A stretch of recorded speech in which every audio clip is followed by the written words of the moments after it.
राधा कृष्ण भगवान की, श्री यज्ञनारायण भगवान की, श्री वेदव्यास जी महाराज की, श्री शुकदेव भगवान की, सत्य सनातन धर्म की, गो माता की, सब संतन की, सब भक्तन की जय जय सीताराम।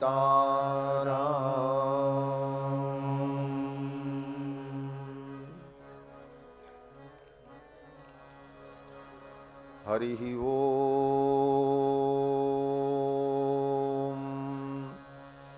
तच्छंजोरावृणीमहे गातुं यज्ञाय गातुं यज्ञपतये दैवी स्वस्तिरस्तु नः स्वस्तिर्मानुषेभ्यः ऊर्ध्वं जिगातु भेषजं शन्नो अस्तु द्विपदे सं चतुष्पदे विश्वानि देव सवितर्दुरितानि पराशुभ जदभद्रं तन्न आशुभ सच्चिदानन्दरूपाय विश्वोत्पत्त्यादिहेतवे तापत्रयविनाशाय श्रीकृष्णाय वयं नुमः। वसुदेवसुतं देवं कंसचाणूरमर्दनं देवकी परमानन्दं कृष्णं वन्दे जगद्गुरुं। कृष्णाय वासुदेवाय हरये परमात्मने प्रणतक्लेशनाशाय गोविन्दाय नमो नमः। जन्माद्यस्य यतोऽन्वयादितरतश्चार्थेष्वभिज्ञस्वराट् तेने ब्रह्महृदाय आदिकवये मुह्यन्ति यत्सूरयः। तेजो वारिमृदां यथा विनिमयो यत्र त्रिसर्गो मृषा धाम्ना स्वेन सदा निरस्तकुहकं सत्यं परं धीमहि। निगमकल्पतरोर्गलितं फलं शुकमुखादमृतद्रवसंयुतं पिबत भागवतं रसमालयं मुहुरहो रसिका भुवि भावुकाः। यं प्रव्रजन्तमनुपेतमपेतकृत्यं द्वैपायनो विरहकातर आजुहाव पुत्रेति तन्मयतया तरवोभिने दुस्तं सर्वभूतहृदयं मुनिमानतोऽस्मि। व्यासं वसिष्ठनप्तारं शक्तेः पौत्रमकल्मषं पराशरात्मजं वन्दे शुकतातं तपोनिधिं। व्यासाय विष्णुरूपाय व्यासरूपाय विष्णवे नमो वै ब्रह्मनिधये वासिष्ठाय नमो नमः। अचतुर्वदनो ब्रह्मा दिवाहुरपरो हरिः अभाललोचनः शम्भुर्भगवान् बादरायणः। यस्य स्मरणमात्रेण जन्मसंसारबन्धनात् विमुच्यते नमस्तस्मै विष्णवे प्रभविष्णवे। ऋक्यजुस्सामरूपाय वेदाहरणकर्मणे प्रणवोद्गीतवपुषे महास्वशिरसे नमः। लक्ष्मीनाथसमारम्भां नाथयामुनमध्यमाम् अस्मदाचार्यपर्यन्तां वन्दे गुरुपरम्पराम्। शाण्डिल्याह्वयवंशवारिदविधुं श्रीकोसलेशार्चकं विश्वक्सेनयतीन्द्रदेशिकपदद्वन्द्वारविन्दाश्रितं स्वाचार्ये सुयतौ जगद्गुरुवरे श्रीरामनारायणे नित्यं सक्तमतिं जगद्गुरुवरं श्रीवासुदेवं भजे। अस्मद्गुरुभ्यो नमः। अस्मत्परमगुरुभ्यो नमः। अस्मत्सर्वगुरुभ्यो नमः। श्रीमते रामानुजाय नमः। श्रीपराङ्कुशपरकालयतिवरवरप्रतिवादिभीकरगुरुभ्यो नमः। श्रीजानकीकान्तस्मरणं श्रीराधाकान्तस्मरणं सन्तपूर्वाचार्याः सहायाः सन्तपूर्वाचार्याः सहायाः। बोलिए श्री सीतारामचंद्र भगवान की जय। श्री राधा कृष्ण भगवान की जय। श्रीमद्भागवत ज्ञान यज्ञ की जय। श्री शुकदेव भगवान की जय। श्री वेदव्यास भगवान की जय। सत्य सनातन धर्म की जय। गो माता की जय। सब संतन की जय। सब भक्तन की जय। यज्ञ नारायण भगवान की जय। जय जय सीताराम।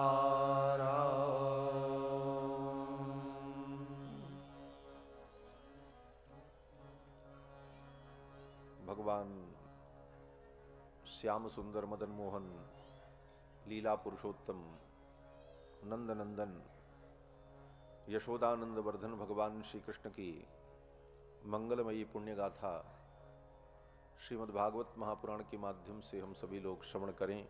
उसके पूर्व कथा की मर्यादा के अनुकूल भगवान के मंगलमय नाम का श्रद्धा भाव से संकीर्तन कर लें। पश्चात भगवान की पावन चर्चा श्रवण करेंगे। सीताराम सीताराम सीताराम जय सीताराम सीताराम सीताराम सीताराम जय सीताराम सीताराम सीताराम सीताराम जय सीताराम सीताराम सीताराम सीताराम जय सीताराम सीताराम सीताराम सीताराम जय सीताराम सीताराम सीताराम सीताराम जय सीताराम सीताराम सीताराम सीताराम जय सीताराम सीताराम सीताराम सीताराम जय सीताराम राजा राम राजा राम राजा राम जय राजा राम राजा राम राजा राम राजा राम जय राजा राम राजा राम राजा राम राजा राम जय राजा राम राजा राम राजा राम राजा राम जय राजा राम सीताराम सीताराम सीताराम जय सीताराम सीताराम सीताराम सीताराम जय सीताराम सीताराम सीताराम सीताराम जय सीताराम सीताराम सीताराम सीताराम जय सीताराम सीताराम सीताराम सीताराम जय सीताराम सीताराम सीताराम सीताराम जय सीताराम सीताराम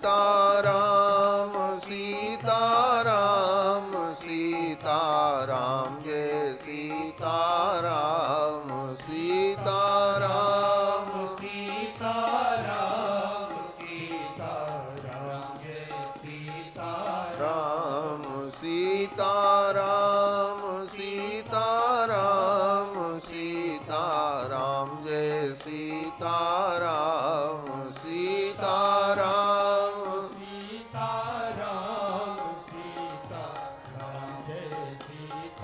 राम सीताराम सीताराम सीताराम जय सीताराम सीताराम सीताराम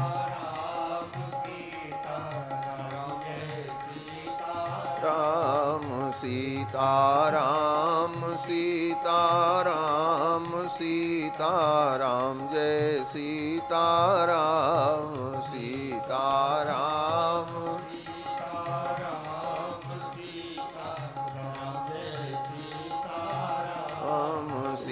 सीताराम सीताराम सीताराम जय सीताराम सीताराम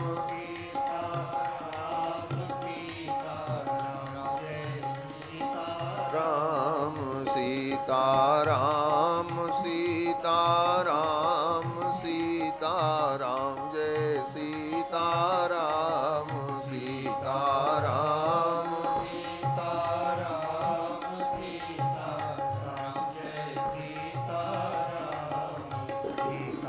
राम सीताराम सीताराम जय सीताराम सीताराम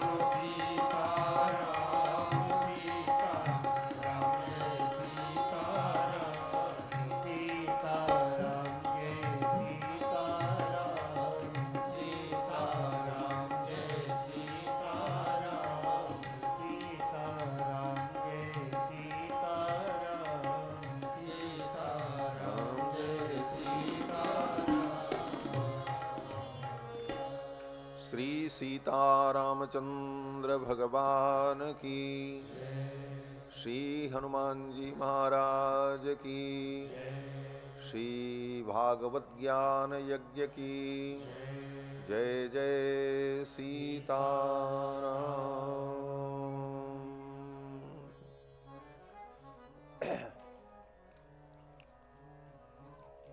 परमाराध्य भक्तवांछा कल्पतरु जानकी जानी धनुष पाणी भगवान श्री सीतारामचंद्र जी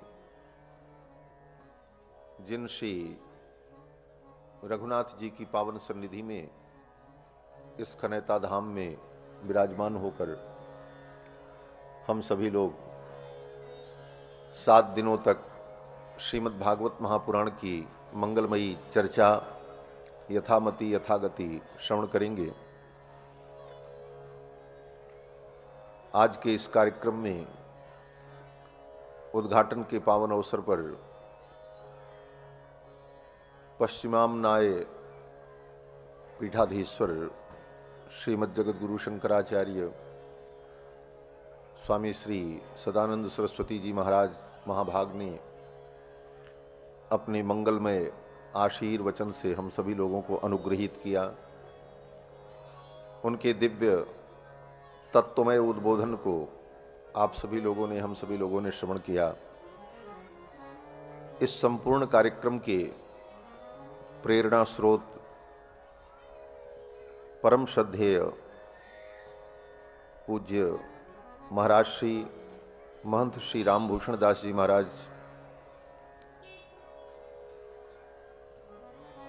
जिनके प्रेरणा से और जिनके सत्संकल्प से यह पवित्र कार्यक्रम प्रतिवर्ष आयोजित होता है। साकेतवासी संत शिरोमणि श्री विजय रामदास जी महाराज की 28वीं पुण्यतिथि के पावन अवसर पर हम सभी लोग समेकित होकर इस पवित्र पांडाल में विराजमान होकर 7 दिनों तक श्रीमद् भागवत महापुराण की मंगलमयी चर्चा श्रवण करेंगे। इस अवसर पर ददरुआ सरकार पूज्य महाराज श्री का भी दिव्य सान्निध्य हम सभी लोगों को प्राप्त हो रहा है। और जैसा कि महाराज श्री ने कहा कि कथा तो श्री राम कथा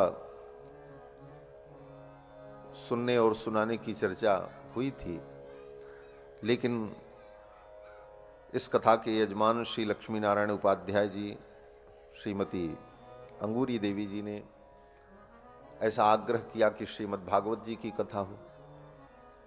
तो श्रीमद् भागवत और रामायण दोनों एक ही बात है। दोनों ग्रंथ सनातन धर्म के महान ग्रंथ हैं और इन दोनों ग्रंथों में तत्व का वर्णन, जीव के परम कल्याण का विधान, जीवात्मा परमात्मा के स्वरूप का यथार्थ निरूपण, इन्हीं सारे विषयों का प्रकारांतर से वर्णन दोनों ग्रंथों में। और दोनों ग्रंथों के प्रतिपाद्य जो परमात्मा है वो एक ही है, वही राम है, वही कृष्ण है। तत्वतः कोई भेद नहीं है। ये बात अलग है कि भाव की दृष्टि से कोई श्री राम रूप में विशेष निष्ठा रखता है, कृष्ण रूप में किसी की विशेष निष्ठा होती है, वह होना भी चाहिए। अपने आराध्य स्वरूप के प्रति विशेष निष्ठा ये भक्ति का सौंदर्य है, ये भक्ति की सुंदरता मानी जाती है। परंतु तत्व तो एक ही है। एकम सद्विप्रा बहुधा वदन्ति। उसी एक तत्व को विद्वानों ने, महापुरुषों ने अनेक रूपों से वर्णन किया है और अनेक प्रकार से उसका अनुभव किया है। तो भगवान श्री राम ही कृष्ण हैं और कृष्ण ही राम हैं। श्रीमद् भागवत महापुराण की ये पावन कथा पूज्य महाराज श्री की 28वीं पुण्यतिथि के पावन अवसर पर जब भगवान की विशेष कृपा होती है तो जीव को सत्संग का सौभाग्य प्राप्त होता है। इस संसार में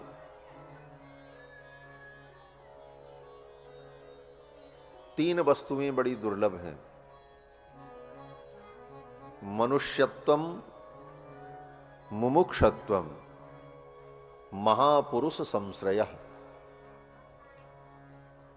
पहले तो मनुष्य होना बड़ा दुर्लभ है। भगवान जब विशेष कृपा करते हैं तो जीव को मनुष्य जीवन प्राप्त होता है। कबहु की करी करुणा नर देहि, देत ईश बिनु हेतु सनेही। तो पहली दुर्लभता की सीढ़ी को हमने आपने पार कर लिया, मनुष्य बन गए। बड़ा दुर्लभ था बनना। आपके वश में नहीं था कि आप अपने मन से मनुष्य बन जाते। ना आपने कोई प्रयत्न किया, ना आपने भगवान को कोई एप्लीकेशन लिखा, न कोई प्रार्थना पत्र लिखा कि आप मनुष्य बना के भेजना। लेकिन भगवान की अकारण करुणा का फल यह दुर्लभ मानव जीवन प्राप्त हुआ। दुर्लभम मानुषम जन्म। ये मनुष्य जन्म बड़ा दुर्लभ है। भक्त प्रहलाद कहते हैं कि दुर्लभम मानुषम जन्म तदप्यध्रुवमर्थदम। ये मनुष्य जन्म बड़ा दुर्लभ है। ऐसा दुर्लभ मनुष्य जन्म मिल गया। एक दुर्लभता तो दूर हो गई। अब दूसरी दुर्लभ वस्तु क्या है? बोले मुमुक्षत्वम। हमारे अंदर मोक्ष की अभिलाषा उत्पन्न हो, तत्व की जिज्ञासा उत्पन्न हो, जो मनुष्य के जीवन का उद्देश्य है। पूज्यपाद शंकराचार्य भगवान अपने उद्बोधन में कह रहे थे, इस मनुष्य जीवन का उद्देश्य है तत्वबोध, तत्व जिज्ञासा। मनुष्य जीवन का उद्देश्य ये नहीं है कि हम बड़े बड़े पद और प्रतिष्ठा को प्राप्त करें, अकूत प्रभूत संपत्ति का अर्जन करें। ये मनुष्य जीवन का उद्देश्य नहीं है। मनुष्य जीवन का उद्देश्य है तत्व जिज्ञासा। हमारे अंदर तत्व जिज्ञासा उत्पन्न हो। मोक्ष क्या है, बंधन क्या है, परमात्मा क्या है, हम क्या हैं, हमारा कर्तव्य क्या है? इन विषयों को सुन लेना और जानना, समझना और फिर उसका आचरण करना, यह मनुष्य जीवन का मुख्य उद्देश्य है। इसी को कहते मुमुक्षुत्व। तो पहली दुर्लभ वस्तु मनुष्य होना है और दूसरी दुर्लभता मनुष्य होकर के तत्व का जिज्ञासु होना। मनुष्य तो धरती पर बहुत हैं, अरबों की संख्या में, लेकिन कितने लोगों को तत्व जिज्ञासा होती है? बड़ी बड़ी और जिज्ञासाएं होती हैं, बड़े बड़े बुद्धिमानों के अंदर बड़ी बड़ी जिज्ञासाएं होती हैं, लेकिन वो भौतिक होती हैं। चंद्रमा पे क्या है, धरती में क्या है, मंगल ग्रह पर क्या है, इस जिज्ञासा को शांत करने में विश्व का मस्तिष्क लगा हुआ है। स्वयं को जानने की कोई इच्छा ही नहीं हो रही। तत्व जिज्ञासा उत्पन्न हो, ये मानव जीवन का परम उद्देश्य है। तो मनुष्यत्वम मुमुक्षत्वम। और तीसरी दुर्लभता क्या है? ले महापुरुष संश्रयः। इस संसार में कोई महापुरुष मिले, किसी महापुरुष ज्ञानी भगवत भक्त के चरणों का आश्रय मिले, जहां पर हमारी तत्व जिज्ञासा पूर्ण हो, जहां पर हमारी तत्व जिज्ञासा का समाधान प्राप्त हो, ये तीसरी दुर्लभता होती है। और ये तीसरी दुर्लभता भी अगर दूर हो जाए, यह भी प्राप्त हो जाए, तो फिर कुछ भी प्राप्त करना असंभव नहीं है। मति कीरति गतिभूति भलाई, जह जब जतन जहां जहीं पाई, सो जानब सत्संग प्रभाऊ, लोकहु वेद न आन उपाऊ। अगर महापुरुष संश्रय प्राप्त हो गया तो ये सब कुछ जीवन में स्वतः प्राप्त हो जाएगा। ये श्रीमद् भागवत महापुराण की मंगलमयी कथा जो श्री सुखदेव जी ने राजा परीक्षित को सुनाई। 7 दिनों तक इस विषय को आश्रय में लेकर हम सभी लोग भगवान की पावन चर्चा करेंगे। आज तो प्रथम दिवस था। इंद्रदेव महाराज ने अपनी लीला की, लेकिन इंद्रदेव जी कितनी भी लीला करें, कृष्ण भगवान भी अपनी लीला तो करते ही हैं। इंद्र ने बहुत वर्षा की, ठाकुर जी ने कहा चलो हम ही गोवर्धन उठा लेते, और ठाकुर ने गोवर्धन उठा करके इंद्र की वर्षा हुई, फिर भी कोई फर्क नहीं पड़ा और ब्रजवासियों का कोई नुकसान नहीं हुआ। सब ब्रजवासी आनंदित रहे। गिरधारी गोविंद ने गोवर्धन पर्वत को धारण करके ब्रजवासियों की रक्षा की, उन पर अनुग्रह किया। तो ठाकुर जी तो सदा अपने भक्तों पर अनुग्रह करते हैं। इंद्रदेव ने अपनी वर्षा की, लेकिन ठाकुर जी ने सब विधान बना दिया और देखते देखते सब कुछ व्यवस्थित हुआ और कथा का शुभारंभ भी हुआ। पूज्य महाराज श्री ने आशीर्वचन देकर कथा का शुभारंभ किया। तो ये श्रीमद् भागवत महापुराण की कथा, ये ग्रंथ साक्षात भगवान श्री कृष्ण का रूप है और वेदों की व्याख्या है। वेद धर्म का मूल है। वेदो खिलो धर्म मूलम। धर्म का मूल 4 वेद हैं। संपूर्ण धर्म, संपूर्ण ज्ञान, विज्ञान सब वेद के द्वारा ही प्रवर्तित होता है, प्रकट होता है। वेदात् सर्वम प्रसिद्ध्यति। वेद से ही सब कुछ ज्ञान विज्ञान प्रकट हुआ है और वेद ही धर्म का मूल है। उन्हीं वेदों की व्याख्या, उसी का विस्तार श्रीमद् भागवत महापुराण है। वेदों का ही विस्तार रामायण है और वेदों का विस्तार ही महाभारत है और वेदों का विस्तार ही अन्य पुराण और स्मृतियां हैं। इन समस्त ग्रंथों में वेदों के तत्व का ही विस्तार किया गया है। इतिहास पुराणाभ्याम वेदम समुपबृंहयेत्। इतिहास और पुराण के द्वारा वेदों का ही उपबिंहण किया जाता है। उपबिंहण का मतलब विस्तार, क्योंकि वेद सब नहीं पढ़ सकते। और वेद पढ़ने के सभी अधिकारी नहीं हैं, और वेद अत्यंत कठिन भी है। इसलिए वेद को पढ़कर सभी को तत्व का बोध हो जाए, ये संभव नहीं है। इसीलिए स्वयं भगवान ने वेद व्यास के रूप में अवतार लेकर वेदों का विस्तार किया, वेदों के रहस्य को पुराण के माध्यम से सार्वजनिक किया, सबके लिए इस ज्ञान का विस्तार किया। इसीलिए इनका नाम वेद व्यास पड़ा।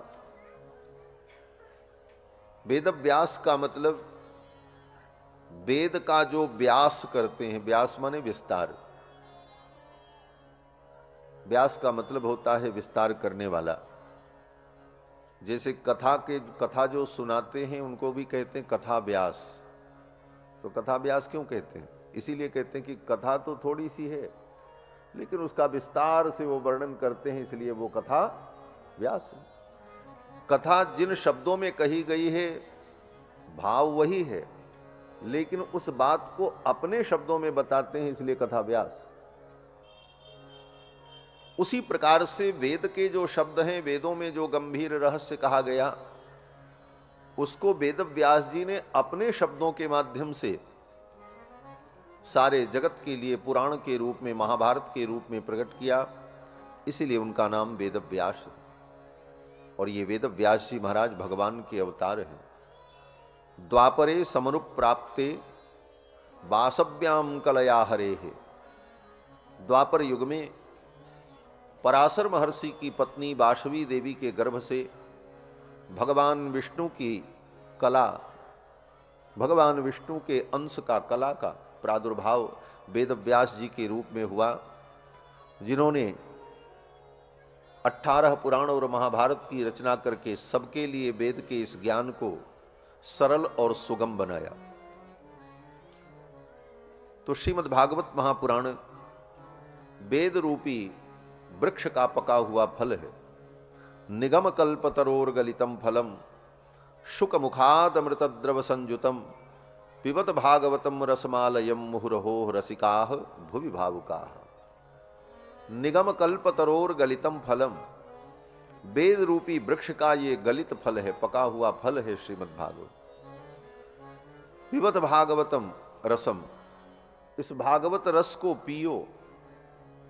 कब तक पियो? व्यास जी कहते हैं आलयम, जब तक तुम्हारा लय न हो जाए, जब तक तुम्हारा ये जीवन है, तब तक बार बार इस रस को पीते रहो। पिबत भागवतम रसमालयम मुहुरहोः, बार बार पियो। हे रसिकों, हे भावुक भक्तों, इस रस का बार बार पान करो। ऐसा उद्घोष करते हैं वेद व्यास जी। ऐसा ये दिव्य ग्रंथ। सर्वप्रथम इस ग्रंथ का व्याख्यान परमहंस वीतराग तपोनिष्ठ श्री सुखदेव भगवान ने गंगा के तट पर राजा परीक्षित को सुनाया। बाद में कि तो वह भूमि, परम पवित्र भूमि, महर्षि लोग वहीं विराजमान हुए गोमती नदी के तट पर, और एक प्रशस्त वेदिका बनाकर, व्यासपीठ बनाकर, उस व्यासपीठ को अलंकृत करके वे 88,000 मुनि हाथ में पुष्प लेकर प्रतीक्षा कर रहे थे कोई महापुरुष पधारेगा, ब्रह्मा जी ने कहा है। और उसी समय परम पौराणिक श्री सूत जी महाराज का आगमन हुआ, और सूत जी महाराज को आदर पूर्वक उन महर्षियों ने व्यास के रूप में वर्ण किया, और उस व्यासपीठ पर उनको सादर विराजमान किया, और विराजमान करके उनका पूजन किया। और शौनकादि मुनियों ने उनके चरणों में प्रणाम करके निवेदन किया, हे भगवान, आप कृपा करके हमें भगवान की मंगलमयी कथा श्रवण कराओ।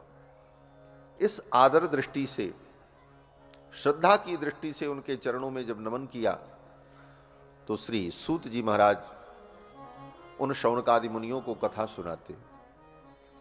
ज्ञान प्राप्त करने का यही तरीका है।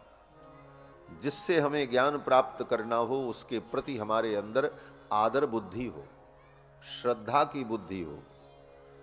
श्रीमद् भगवत गीता में भगवान कृष्ण कहते हैं कि श्रद्धावान लभते ज्ञानम। ज्ञान किसको मिलता है? पैसा देके ज्ञान मिलता है? बाजार से ज्ञान खरीद लाएं? किसी से छीन लें ज्ञान? किसी को धोखा देकर के ज्ञान प्राप्त कर लें? बोले ये सब साधन नहीं है।